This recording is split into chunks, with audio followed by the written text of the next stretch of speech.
श्री शिवाय नमस्तु भयम भक्तों। 29 जून सोमवती पूर्णिमा पर शिवलिंग से ये गुप्त चीज उठाकर ले आना, छप्पर फाड़ कर होगी, धन वर्षा मनोकामनाएं होगी, पूर्ण इतना पैसा आएगा कि गिनते गिनते थक जाओगे। भगवान भोलेनाथ जी के आशीर्वाद से आपके जीवन में बहुत उन्नति होगी। राधे राधे भक्तों।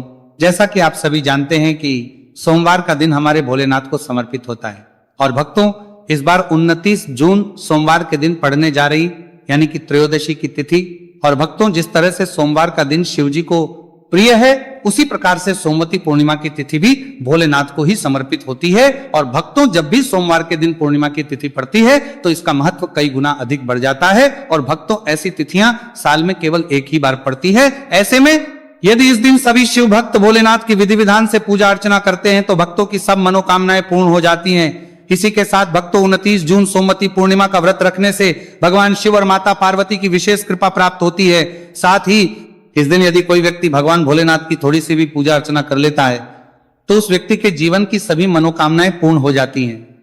उस व्यक्ति के जीवन के हर कष्ट समाप्त हो जाते हैं और उस व्यक्ति के जीवन में धन प्राप्ति के सभी रास्ते खुलने लगते हैं। तो चलिए वीडियो को शुरू करते हैं। लेकिन पहले अगर आप भी चाहते हैं कि भगवान भोलेनाथ का आशीर्वाद आपके ऊपर सदैव बना रहे तो इस वीडियो को एक लाइक करें और चैनल को सब्सक्राइब करके कमेंट में ओम नमः शिवाय या हर हर महादेव जरूर लिखें। भक्तों आज हम जानेंगे कि आपको 29 जून सोमवती पूर्णिमा पर भगवान भोलेनाथ के मंदिर जाकर के कौन सी वस्तुएं भोलेनाथ को अर्पित करना है और वह कौन सी गुप्त चीज है जिसे आपको सोमवती पूर्णिमा पर शिवलिंग से उठाकर लेकर के आनी है, जिससे कि आपके घर से दुख दरिद्र और सारी परेशानियां हमेशा के लिए समाप्त हो जाए और आपके घर में हमेशा ही सुख समृद्धि और सौभाग्य बना रहे। भक्तों आप सभी ये तो जानते ही हैं कि देवों के देव महादेव यदि किसी व्यक्ति पर अपनी कृपा कर देते हैं तो साक्षात्कार काल भी उसका कुछ नहीं बिगाड़ पाता है। इसीलिए आज की इस वीडियो में हम आपको बताएंगे कि कैसे आप भोलेनाथ को प्रसन्न कर सकते हैं और किस प्रकार से आपको इस दिन भोलेनाथ की पूजा अर्चना करनी है और साथ ही कौन सी गुप्त चीज है जिसे आपको इस दिन शिवलिंग से चुपचाप लेकर के आ जाना है ताकि आपके घर पर अन्न और धन का भंडार कभी भी कम ना हो।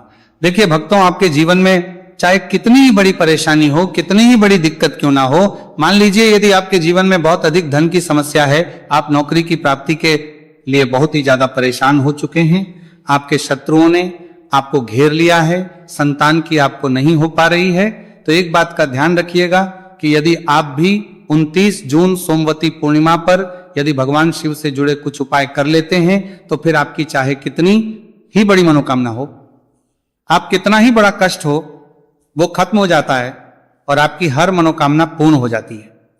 मान लीजिए यदि आपके ऊपर कोई दोष लगा हुआ है, जैसे वास्तु दोष, शनि दोष, पितृदोष या कोई भी दोष लगा हुआ है, सोमवती पूर्णिमा पर यह गुप्त चीज शिवलिंग से लेकर के आ जाना है।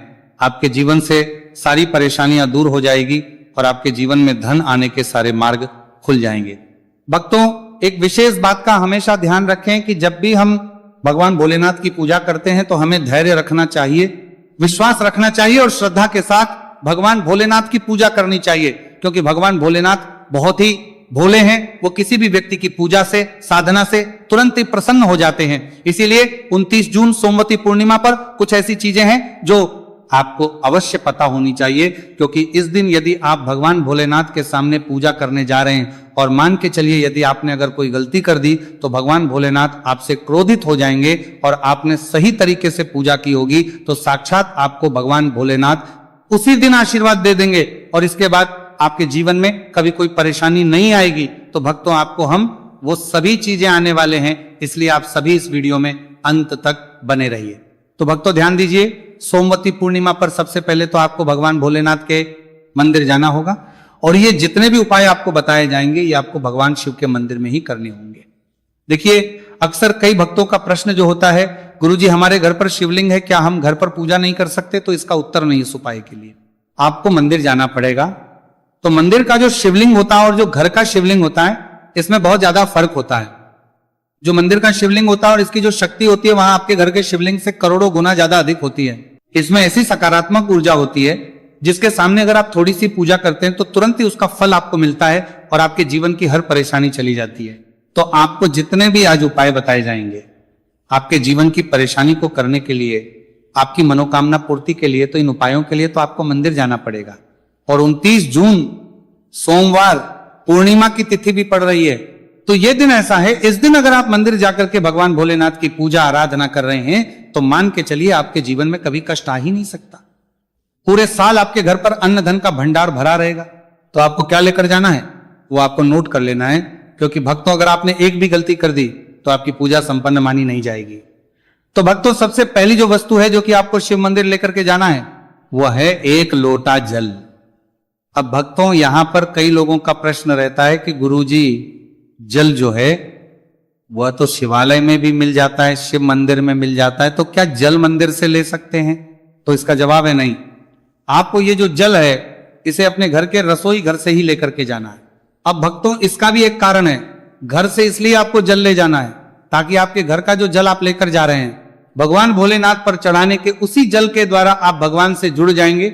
उस जल के द्वारा आप भगवान को अपनी सभी परेशानियां बता देंगे और उस जल को जैसे ही भगवान भोलेनाथ पर आप चढ़ाएंगे अपनी समस्याओं को बताते हुए वो समस्या आपकी खत्म हो जाएंगी। इसलिए घर से ही आपको एक लोटा जल लेकर के जाना है। इसी के साथ भक्तों जो जल आप लेकर के जा रहे हैं उसमें आप चाहे तो 1 से 2 बूंद गंगा जल की भी डाल सकते हैं, क्योंकि गंगा जल से युक्त जल समर्पित करने भगवान शिव हमसे बहुत अधिक प्रसन्न होते हैं। अब भक्तों इसी के साथ में आपको एक प्यारी सी और एक सुंदर सी बेलपत्र भी लेकर के जानी है।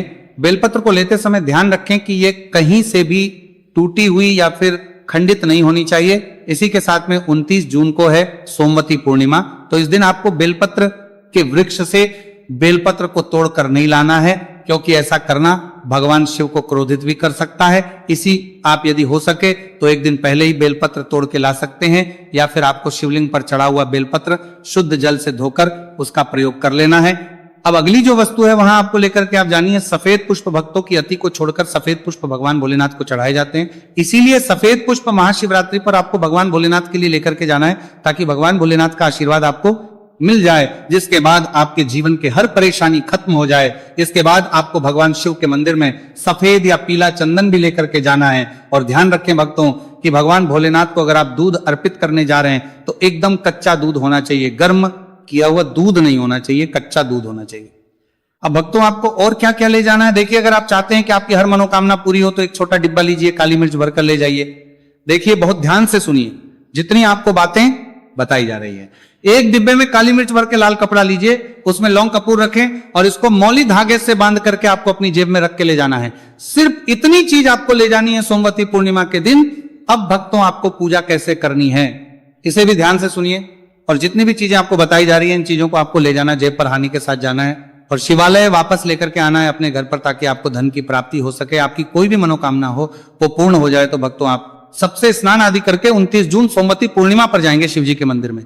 तो सबसे पहले आपको इस बात का ध्यान रखना है, मंदिर जाने से पहले ही काले या नीले कपड़े धारण करके मंदिर ना जाए, वरना भगवान भोलेनाथ का आपको क्रोधित रूप देखना पड़ सकता है।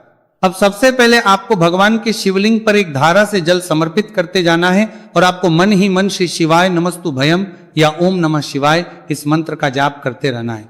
अब भक्तों इसके बाद आपको भगवान शिव के शिवलिंग पर चंदन लगाना है। चंदन लगाने के बाद भगवान भोलेनाथ पर आपको बेलपत्र समर्पित करना है। फिर इसके बाद आपको भगवान भोलेनाथ पर सफेद पुष्प अर्पित कर देना है। सिर्फ आपको करना है दूध, अगर आप चढ़ाना चाहते हैं तो दूध भी आप चढ़ा सकते हैं, इतना बस आपको करना है। इतना करने के बाद आपको वहां पर खड़े होकर 108 बार, बहुत ध्यान से सुनिएगा, 108 बार आपको ओम नमः शिवाय का जाप करना है। या तो आप 108 बार जाप कर लीजिए या 51 बार कर लीजिए। अब आपको क्या करना है, एक डिब्बा जो काली मिर्च का आप ले गए थे उस काली मिर्च के डिब्बे को आपको शिवलिंग पर जो जलहरी होती है, जहां से जल बह के नीचे गिरता है, इस जलहरी के वहां पर आपको जो काली मिर्च लेकर के गए थे उस काली मिर्च को आपको स्पर्श करना है। कहा, शिवलिंग पर, जहां से जल नीचे गिरता है उस स्थान पर, और ये काली मिर्च आपको अपने पास वापस रख लेना है। अब जो आप लाल पोटली ले गए हैं बंद करके लौंग और कपूर की, इसको भी आपको स्पर्श कराना है शिवलिंग की जलहरी के वहां पर, और इसे भी आपको वापस रख लेना है। अब आपको क्या करना है, जिस लोटे में पानी ले गए थे या जिस लोटे में भी आप दूध ले गए उसमें आपको क्या करना है, देखिए आप सभी को पता है कि जब भी हम शिवलिंग पर जल अर्पित करते हैं तो वह शिवलिंग से होकर के जलधारी की ओर बह के आता है और नीचे गिरता है। तो जहां से भी वो जल नीचे गिरता है वहां आपको अपना ये लोटा रखना है और इस लोटे में आपको कुछ जल वापस झेलना है। भक्तों ध्यान रखिएगा, जो आप लोटे में जल भरकर ले गए हैं वो जल आपको वापस बचाना नहीं है, वो तो पूरा आपको भगवान भोलेनाथ को अर्पित कर देना है। अब भक्तों, आपका कई लोग शिवलिंग पर जल चढ़ा रहे हैं, इस बात की चिंता ना करें, क्योंकि भगवान भोलेनाथ के शिवलिंग पर जब भी जल चढ़ाया जाता है तो वो अमृत बन जाता है। कहा जाता है कई देवी देवता शिवलिंग के पास अदृश्य रूप में खड़े होते हैं ताकि शिवलिंग से गिर रहा जल वहां धारण कर सके। इतना पवित्र होता है शिवलिंग पर जल गिरता हुआ जल, तो शिवलिंग से गिरते हुए जल को आपको अपने लोटे में ले लेना, सिर्फ थोड़ी सी बूंदे लेनी है। अब आपको क्या करना है, आपको घर वापस आना है। जो आपने लोटे में जल लिया है, इसको घर पर आते ही घर के लोग जो हैं आपके, उनके ऊपर थोड़ा थोड़ा जल छिड़क देना है। घर के हर कोने में जल छिड़क देना है, घर के मुख्य द्वार पर जल छिड़क देना है। तो सबसे पहला कार्य तो यह करना है। इतना कार्य करने के बाद आपके घर पूरे साल बुरी शक्तियां प्रवेश नहीं करती हैं। यानी कि यदि आपके घर पर कोई काला जादू, काली विद्या करवाने की कोशिश करेगा तो आपके घर पर नहीं कर पाएंगे। इससे आपके घर से नकारात्मक शक्तियां चली जाएंगी और आ जाएगी। अब तो जो आप काली मिर्च को भगवान भोलेनाथ जी के शिवलिंग से छुआ कर लाए थे, इसको पूजा घर में रखे। ये जो काली मिर्च का डिब्बा है आपके पास, इसे कभी भी आप किसी शुभ कार्य के लिए निकले, जैसे कि मान लीजिए आप बिजनेस मीटिंग के लिए जा रहे हैं, नौकरी की प्राप्ति के लिए जा रहे हैं, काली मिर्च का के मुख्य द्वार से पहले रख के उसको कुचलते हुए निकलिए। ऐसा करने से आपको आपके काम में जो भी बाधा आने वाली होंगी, वो बाधाएं भगवान भोलेनाथ के से अपने आप है हट जाएंगी और आप जिस कार्य के लिए भी जाएंगे उस कार्य में आपको सफलता मिलेगी और आपको भगवान भोलेनाथ का साक्षात आशीर्वाद मिलेगा सोमवती पूर्णिमा के दिन, और आपके जीवन से हर परेशानी चली जाएगी। इसी के साथ सोमवती पूर्णिमा की रात आप अपनी सभी प्रकार की बुरी अनिष्ट शक्तियों से छुटकारा पा सकते हैं। जो लोग भोलेनाथ माता पार्वती की पूजा करना चाहते हैं वो इस दिन अपने घर पर पारद शिवलिंग रख लीजिए। सबसे पहले तो आपको अपने घर पर रखें, शिवलिंग का पूजन करना है। फिर गुड़ से युक्त जल हुआ पंचामृत हुआ, इससे आप इस दिन भोलेनाथ का अभिषेक कीजिए। दूध, दही, घी, शहद, शक्कर पंचामृत बना करके अभिषेक कीजिए। इसके बाद भक्तों फिर भोलेनाथ का श्रृंगार कीजिए। चंदन चढ़ाएं, अक्षर चढ़ाएं, जनेऊ अर्पित कीजिए, थोड़ा सा चंदन का इत्र, क्योंकि चंदन का इत्र विशेष रूप से शिव शंभू को बहुत है, तो आप अर्पित कीजिए।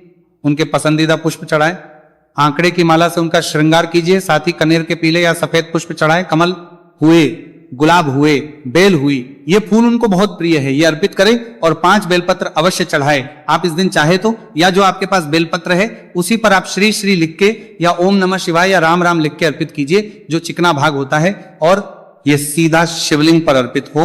इस प्रकार से आपको बेलपत्र चढ़ाने चाहिए। भक्तों, आप विशेषकर इस बात का ध्यान रखें कि कटे फटे बेलपत्र ना हो। जो व्यक्ति अधूरी चीज भगवान को अर्पित करता है तो उसे भी कटे फटे पत्तों की तरह ही कटा फट्टा फल ही प्राप्त होता है। इसीलिए कभी भी अपूर्ण सामग्री अर्पित ना करें। इसीलिए भक्तों कहते हैं कि जब भोलेनाथ ने गले में विष धारण किया था तो आदिशक्ति मां के कहने पर देवता भगवान शिव के सिर पर भांग, धतूरा, बेलपत्र आदि रखा और निरंतर जल अभिषेक किया था, जिसकी वजह से उनके मस्तिष्क का ताप कम हुआ था।